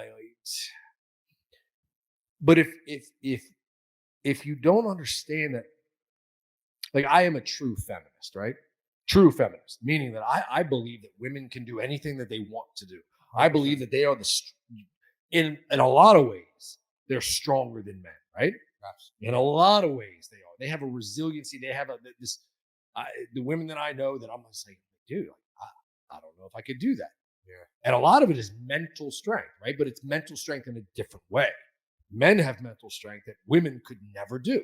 Men have physical strength that most women, there's a few women that are now fucking, jabbing gear into their ass. And they're way bigger than the beta boys that I was just talking about with the man buns. But it's like, that's only recently, right? But if you take natural biology, women, men are generally physically stronger.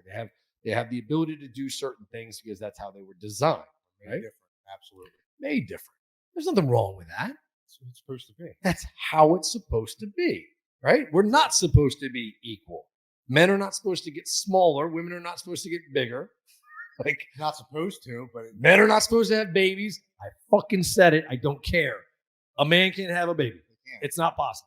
It is not possible. You can pretend. You can dress like a woman.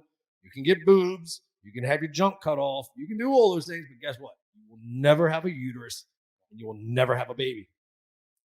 We are officially not ever going to get anywhere on Facebook based upon those comments right there. We're done. I don't care if you identify as a fucking sheepdog. You're not a fucking sheepdog. Yeah, it is what it is. Anyway, so, yeah, man.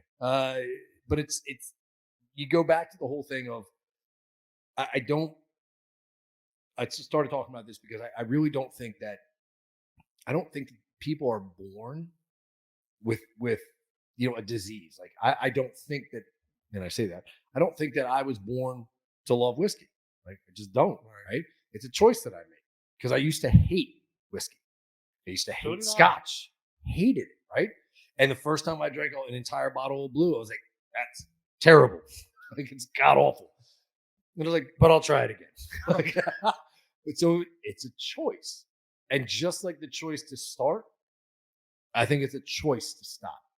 Now, see, I'm yeah. What is your take on it? I'm 50-50 on it. I'm still reading on it and learning about it. Okay. So the scientific research will tell you that addiction is the same part of the brain that tells you to breathe and walk, involuntary action. Okay. It's only activated when you choose to pick up alcohol or drugs. Okay.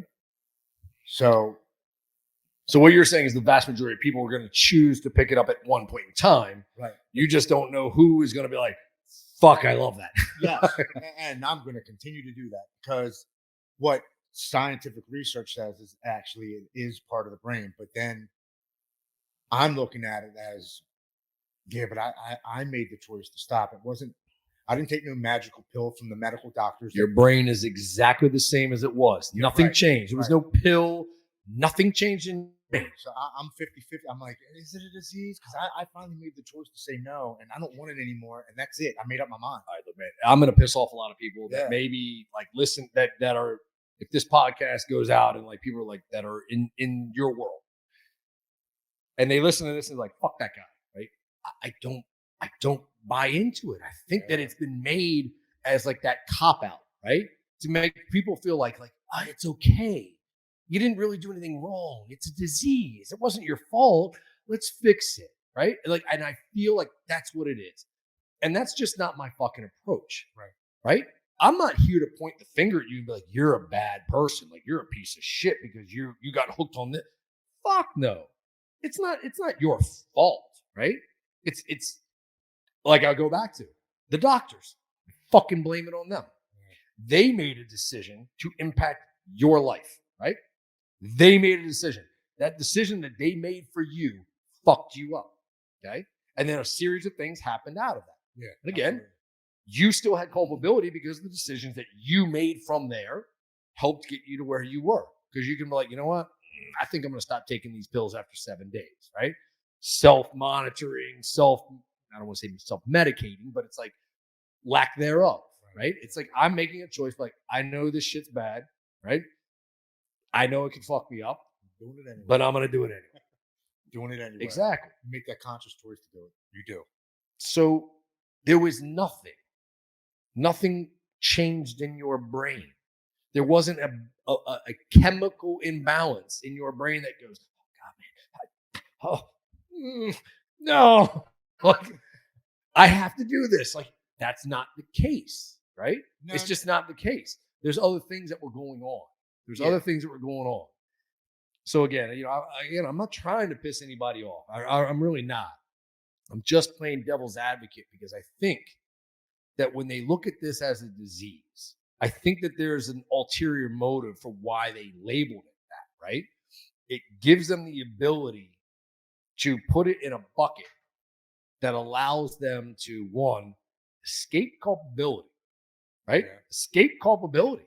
Because I would say that a lot of people, and you probably would know this better than I, went down the same fucking path that you did, right? A doctor prescribed this, and that led to this. And if you took the bucket of people that are addicted to alcohol or drugs, harder drugs, right? At some point in that timeline, there is a doctor that prescribed them something that they probably shouldn't have been prescribed and continued to prescribe for a long period of time. There was times when I was on that medicine, I felt completely insane. I absolutely felt insane. I couldn't make decisions. My mind was always racing. And I'd be like, this shit isn't working. I just stopped taking it. Yeah. Well, anyway, that's what I personally think. I think that, again, I put a shit ton of blame on the pharmaceutical industry, on the healthcare industry. Yeah. I put a shit ton of blame on them. And so if you're talking about a disease, right? The disease, in my opinion, the disease is those industries. That's the disease, because that is not a choice that you made. That is something external that comes in. You don't have a choice. You're just like, all right, I'm just living my life, right? Yeah, I'll listen to them. Yeah, hey, I'm a professional. It is what it is. Listen to what they're telling me. They must know. They must know what they're talking about. I should listen to them. So I think that the whole, labeling it a disease thing is a cop out for that, so that they don't have huge liability for the fucking mess that they create. So anyway, just to clarify, don't hate me. Don't send me hate mail. Don't come shit bomb my house, my front door, or anything like that. Like I really I'm standing up for anybody that actually has this kind of addiction. I'm saying it is not you, right? In a way that doesn't give you also the culpability of saying, I'm completely innocent in this. Because you're not. We're not. You're not. Yeah. So it's I think it's better to stand up and be like, you know what? Hey, I made some bad choices. I made some bad decisions, but I want to fix this. I want to get out of that and do something better with my life. It's always easier to point the finger at somebody else 100%. and blame somebody else for your actions. And that's what I think that whole disease thing is. It's always easier to say you did this instead of you taking. I'm the victim. Yeah. I had nothing to do with this. It's a disease. I was born with the ability to be an alcoholic, and all I did was just take one sip, and the next thing I know, I'm drinking 45 shots of Red Bull or Fireball a day. Like, it doesn't happen like that. Right. Unless you have a victim mentality and you're willing to basically say, I did this, but I don't want to take any responsibility for it, and it's easier to just pass the buck. So I definitely had a victim mentality for a very long time. I did. you know what, man? That mind shift that happened. I would agree with that. And that, I think that's what pissed me off the most. It's like, out of all the guys that, I went to boot camp with and served with, it's like, dude, you were always the strongest kid. Like, you were always the strongest. It was like, you were always the fucking leader. Like, hey, let's do this. This is what we're doing. Like, and that's just innate. Right. That's just innate. So when you see that, and you see that at a young age, right? That's who you are. Because when you're in your late teens, before 20, I really do think that that's who you are as a person, right? There's a lot of refining that needs to be done. But dude, I've reverted back to, like, there was a period in my life that I got away from all this, right? And I started trying to be somebody else. And that's just what happens. Like, people change, right? And they don't always go through life being exactly who they are. And I think that who you are there, and this is just my own crazy ass opinion, right? The core foundation of who you are as a human being is built at a young age, and then it's solidified in your late teens, somewhere around there. Yeah. And that's just your core. And then you just build on who that is, and you kind of refine that, and then you become the person that you are as an older person. And I got away from that for a long time, and then I went back to it. And then when I went back to it, boy, did I fucking yeah. So, and this is now who I am, and it's like, I've never been more comfortable, but it's like, this is who I was when I was 18, 19, 20. Like, I just, dude, this is the first time I've been back to being like, I love seeing it. Fucking have excuses. I take care of responsibility. How good does that feel? It's amazing, man. I feel peace. No stress at night. You probably sleep like a baby. Sleep like a fucking baby, dude. Yeah, I get 8 hours a night because I know I took care of business that day. Everything. The checklist. Everything is done. Everything's checked off. I don't go over, I didn't do this. No, it's done. I fucking did it. Yeah. There's no guilt of life. There's no guilt. I've taken care of everything that I need to take care of. I know what I have to do when I get it done.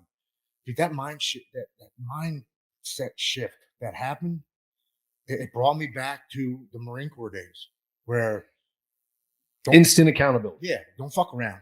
We take care of it. Instant accountability. That's it. Instant accountability. That's it.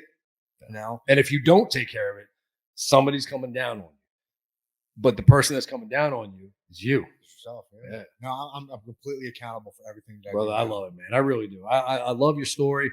There's people out there that I love their story, right?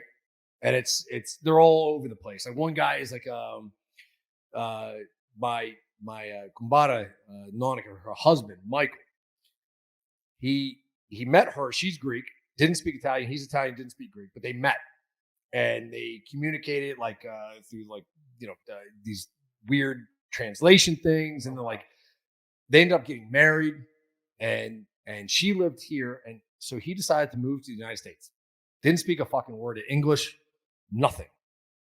Dude is now an American citizen, wanted nothing more than to become an American citizen. Dude went to school, worked a full-time job up in New York, right? As construction. So he would wake up at 3:00 in the morning, go run his job, and then go to school, college, full-time after work. Did all his studies and did all that shit, and then would go to sleep and do the whole thing. And he did that for years. Dude is now speaks English just like you and I. He's got an accent. He's from Italy. Right. It's but he speaks amazing English. But the point is, dude loves this country more than the majority of people that I know that actually were born in this country and should love it. Yeah. And he loves all the things that you and I love. But that's because he's like, this is why I came here. This is why this country is great. And he busted his ass, and so did his wife. His wife came here, and she just became an American citizen after God knows how long, but they wanted nothing more, right? And so, again, great story. These are the stories and they're everywhere, man. They're everywhere. And they're the people that don't get the spotlight. right? Those are the people that I love. The people that are on the spotlight, I don't give two fucks about them. I don't care about celebrities. I don't care about any of that shit because none of their stories to me. I'm just like, my wife and I were just talking about this. So, Giannis, basketball player. Yeah. His story is stupid good. Yeah. Like stupid good. His parents were from Nigeria. They escaped Nigeria. They had a son, their firstborn son, in Nigeria. They had to leave him in Nigeria because they were escaping. Okay. And so they went through Northern Africa. They went into Saudi Arabia, the Middle East. They ended up in Turkey. They were living in an apartment in Turkey, and they were raided in Turkey by the Turkish police. And so everybody was kind of running. So they escaped, and they actually ended up in Greece. And so in Greece, again, left their firstborn child, their son, no communication, no way to contact them. Now they're living in Greece, and they're shit poor, like stupid poor. And they start building another family in Greece, and they're like doing whatever they can to make money. The kids were like selling CDs on the streets. Giannis, selling CDs on the streets, right? They go to like a basketball court. Like they had one pair of shoes, and the brothers are like literally, one would play a game, and they would take the shoes off and give it to the other brother, and then they become who they are now. So 3 out of the 5 brothers are in the NBA. Like crazy, right? Great story. Yeah. And it's like, those are the rare celebrity athlete stories where you're like, that's just amazing shit. And he's such a good guy now. He's like does all his charity work. He's very humble. He's not a normal, NBA idiot kind of thing. And that's how I look at celebrities now. I'm like, you have this stage, you have this opportunity to change people's lives. Do nothing with it. What are you doing with it? Here I am, a nobody from Baltimore, Maryland. I just finished my 70th podcast. I've just done my 3rd speaking event for mental health and addiction. Love it. I've been interviewed by 3 magazines, one television show that hasn't aired yet. I'm giving back what was so freely given to me. Yeah. And I get no money from it. I don't get there's no. Yeah, you're doing it to help. I'm doing it because it feels right. And I know I have to help other people. Yeah, brother. The feeling I get from that, no amount of money could ever. Nothing. Nothing. I'm finally doing something right with my life. Love it, man. And I know this is why I went. All that shit didn't happen to me. It happened for me. That's right. It happened for me to become this person I am today. That's right. None of that stuff is coincidences. It all happened because I needed to understand how precious this gift of life is that we have. That's right, homie. You got it, man. I'm truly grateful to be alive and be able to have an opportunity to do this. Shit's awesome, man. Well, I mean, seriously, what a great conversation, man. Seriously, I really, really enjoyed this. I mean, you and I talked, but I think this is the longest we've talked. Yeah. Yeah, we've maybe ever. Maybe. I mean, it's like when you sit down, it's just 2 people and you're doing a podcast. I mean, you got nothing else to do. Yeah. Right. It was like, but I enjoyed this. I think a lot of people that are watching this are really going to enjoy this. And you can answer how different was this podcast talk than anything else you've done? It was different. I liked it better though. Yeah, I think because comfortable, like comfortable. Natural. Like it was comfortable. I know you. We touched on some things that I haven't touched on before because I don't know how they're gonna take it. Yeah, because the audience is different. Yeah, the audience is definitely different. Well, it is what it is. No, I appreciate you even asking me to come out here. Dude, I've been trying to get you out of it. I've been trying. It was like one of those things. Like it's just like, but this is again meant to be. Absolutely. Today was meant to be. The timing was perfect. The stage was perfect. I didn't want anybody else here at all. I just wanted to be me and you rapping because it's like, again, comfort factor, all that shit. Right. But yeah, man, dude, listen, seriously, I can't thank you enough. I can't thank you enough for coming out here. I will look you in the eye. I can't tell you how fucking proud I am. Like it means so much to be able to look at you and watch you as somebody that I fucking love and be like, God damn, you did it. You did it. Right? And I'm not taking any role in any of that shit because you did it all yourself. It was 100% you. You tried plenty of times, trust me. Yeah, but that's what I'm saying. It's like, it's not one of those things where I'm like, I'm proud of you because like you did it. You did it. Yeah. Right? I believed in you and you didn't see it, right? But you fucking did and you did it all yourself. I'll say, man, you were one of the only people besides my wife and my mother that never gave up on me. No, I believe in you, man. I know who you are. I will remember that for the rest of my I know who life. you are, man. No, that never goes away, brother. Never goes away. You never leave anybody behind, right? But the other thing is, like, you can only say so much. Right. You can only say so much. And at that point, what you got to do? You got to give it to God. It's that old thing. You can leave the horse to water. You can't make him drink. You got to give it to God, brother. And there were days. There were days I was like, dear God, man. I was like, please. I was waiting for the phone call. I was like, dear God, I was like, if whatever, please put your hand on his shoulder, give him strength, give him wisdom to get through whatever it is that you're putting in front of him, because that's all you can do. That's all you can do sometimes. That is it. At the end of it, sometimes it comes down to just praying for that person. That is it. It does. But what are you gonna do? God, don't take him. Like, no, you can't. Give him strength, courage, and wisdom to get through whatever it is that you put before him. Yes. Because that's never going to change. No. If he puts it in front of you, that's it. So just make sure that you've got the ability to deal with it. And see, and I understand that now. When you ask for strength, he doesn't give you strength. He gives you an opportunity to show strength. Actually, what he does, when you ask for strength, he makes things hard. Yeah. So that you can show strength. When you ask for wisdom, he makes things difficult so that you have to find intelligence. And knowing that knowledge now and having that perspective now makes me understand things a lot better and a lot easier. And I'm not angry. I understand I trust the process now. When you pray, I understand. And I don't want to get into religion, so I pray every day. I don't believe in church. I love church, Father D. Love church if you're watching this, but I don't believe in church as that's where you have to go, right? Yeah. I believe that your body is your temple, and that God, when you talk, doesn't matter where you are. That's the connection, right? So it's like, for me, I pray every day, and I pray. It's the exact same prayer every day. Mine is too. It doesn't matter what's going on, right? Nothing changes. I don't go, oh dear God, please let this happen. I don't ask for anything specific. The first thing I do is I admit that I'm a sinner, and I ask for forgiveness of my sins. The second thing that I do is thank you for your blessings. Please continue to grant me your blessings. Yeah. The third thing I do is grant me strength, wisdom, and courage to get through whatever it is that you lay before me, because I submit to your will. My prayers in addiction would be all foxhole prayers. Please, Lord, get me out of here. If you do it, I swear to God, I'll never do it again. Just one more time. Just one more time.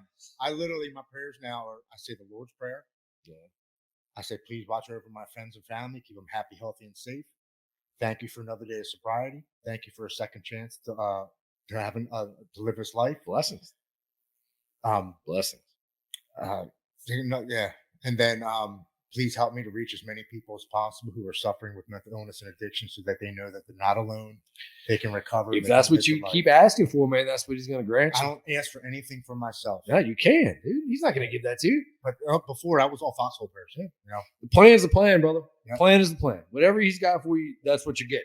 Yeah. I've noticed since I've asked for help for other people, you get more yourself. I've gotten more back. You get more yourself. And I never believed in that whatsoever. Yeah, man. I didn't. I'm gonna be honest. I didn't believe that. The more I've done for people, the more things have happened to me. It's amazing. Yeah.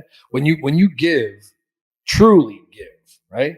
Because I think that the Lord, that God knows, like, when you do something and you do it because you want something in return, right? It's like, nah, sorry, pal. That ain't working. I know what you're doing. Like, you had an ulterior motive. Yeah, I know what you're doing. It ain't gonna work. But when you truly do it and expect nothing in return, and you're doing it because you want to help, then you're living in his light, right? You're trying to live in his likeness, which is to give with nothing expected in return. Man gave his life, right? Yeah. Man gave his life after pain and wanted nothing in return but your faith and your love. I have 3 messages right now on my phone. One guy's from the Bahamas, one girl's from Portugal, and one guy's from the United Kingdom. Yeah.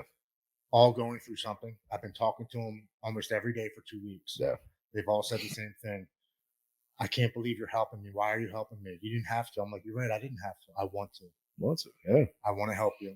And they're all of them. I can't. Thank you so much. Thank you so much. I'm No, like, you're good at this. I want to do it, man. You're good at this, man. You're good at this. You have a good way of you have a good way of presenting everything. Yeah, you really do. And yeah, man, I couldn't be happier for you, man. I really can't. Like, and on so many levels, dude. And I'm happy for your family. I'm happy for your wife. I'm happy for your girls. Like, you have an amazing wife. You know, because she went through that with you. She absolutely did. You know what I mean? And your kids went through that with you. They were different than her. Yeah. Because she didn't have to stick around, dude. She could have fucking jetted 1,000 times. I gave her plenty of opportunities and reasons to do so. You know, and I asked her that 6 months into my sobriety. I said, why didn't you ever leave me? She said, because I believed in you when you didn't believe in yourself. You got to, man. You got to. You got to. Brother, listen, man. And that just goes as a testament to who you are. Because there's people, and I believe this. You see people, or at least I do. And maybe that's just me, right? Maybe that's just one of my God-given talents. Because it's like, as people always say, like, I can meet you within 5 minutes. I'll tell you who the fuck you are. Yeah. Like, legitimately, I'll tell you who you are. And every single time, I'm never wrong. I'm never fucking wrong. And so, you know, people are like, oh, dude, he's a great guy. Like, why don't you like him? I'm like, yeah, it's just not my guy. Mm-hmm. Not my guy. But I know who you are. I know who you are, like down deep at the core, and that's it, man. Like, and I think that, you know, if we're talking now, if we're talking to people that are listening, right? You gotta figure out. It's not always family, right? It's not always family, because family, to me, family's just a word. Family's just a word, because I think everybody does, right? You have family members, and you're like, I don't give two shits about that person. They don't give two shits about me, right? You got to figure out who your circle is. You got to figure out who those people are that are going to find the back door, right? Put you over their shoulder, kick that door down, and get you home, right? Find who are those people. Because if you don't have those people around you, yeah, you're done. You're done. It's usually a small group of people too. Oh, it's dude. I can tell you right now, I really don't even know, right? And that's the crazy thing, is that you really don't know who those people are. Because I've seen a lot of bad shit happen to people, right? And the number one thing is this: whenever the really bad shit happens, it's never the people that you think are going to show up, right? It's never those people. It's always the random people that you think are like, I'll never talk to that person again. I'll never hear from that person, or whatever it is. And they show up, and they're there at that moment, and they make the biggest difference. Yeah. And it's crazy every single time. And not just with me, people that I know, people that I'm close to, people that are recently, buddy of mine just died. Young guy, just died of cancer. Wife, left 2 kids. The people that you would think would have shown up for the wife and the kids, nowhere to be found. Nowhere to be found. But that's what I'm saying. It's like you gotta try to figure out. It's like, and I take inventory all the time. That's me. I take inventory of everybody, not what I have, who I have. Yeah. And the scary thing is, man, as we get older, every day that goes by, that list gets smaller and smaller, man. It really does. Who are the people that if I actually needed something, didn't matter whether it was 3 o'clock in the morning, whatever time it was, if I needed something, who's going to be there? And that is a very scary realization, because that's a really small fucking list. Yeah, no, that reminds me of that saying, everybody wants to ride with you when you have a limit, but who can stand next to you in the rain when it breaks down? Brother. All right, well, with that, I'm gonna wrap this up, man. I truly can't thank you enough for coming on. I can't thank you enough for spending the time. Thank you for having me. I appreciate it. Yeah, man, this was awesome. This was great. So guys, listen, I'm going to, again, highly recommend checking these two organizations out that he works with. Say them one more time for us. The Overwatch Collective and Rockstar Testimony. Anything else you want to promote? Anything else you want to shout out, man?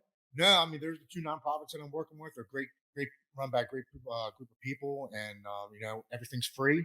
We're doing it to help people, and that's all we want to do. We want to help as many people as possible. Yeah. Well, man, again, thank you so much, guys. Thank you for checking this out.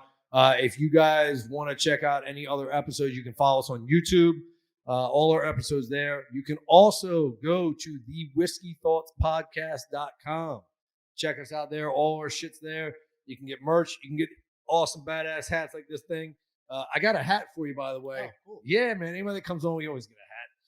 So we're working on the t-shirts. Still hasn't come through, but we're working on it. And if anybody wants to know about any of the bourbons or anything like that we drink, man, hey, just hit us up. We're talking about it.